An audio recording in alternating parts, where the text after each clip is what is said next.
কষ্ট। তুমি সহজে, কিন্তু তুমি আমাকে ভালোবেসে আমার জীবনটা করে দিলাম। কিন্তু আমার তো জানা ছিল না যে তুমি অভিনয়ের শ্রেষ্ঠ। যার কোনো অভিযোগ নেই, শুধু একটি উপলব্ধি আছে, অভিনয়ের সেরা তুমি।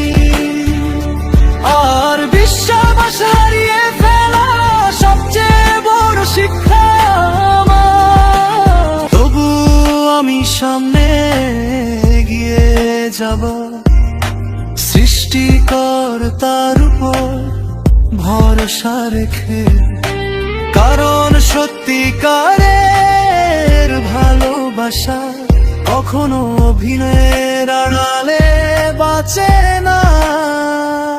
ও বলি, আমি ভেবেছিলাম তুমি শুধু আমারই আপন, কিন্তু সময় আমাকে অন্য সত্য দেখিয়েছে।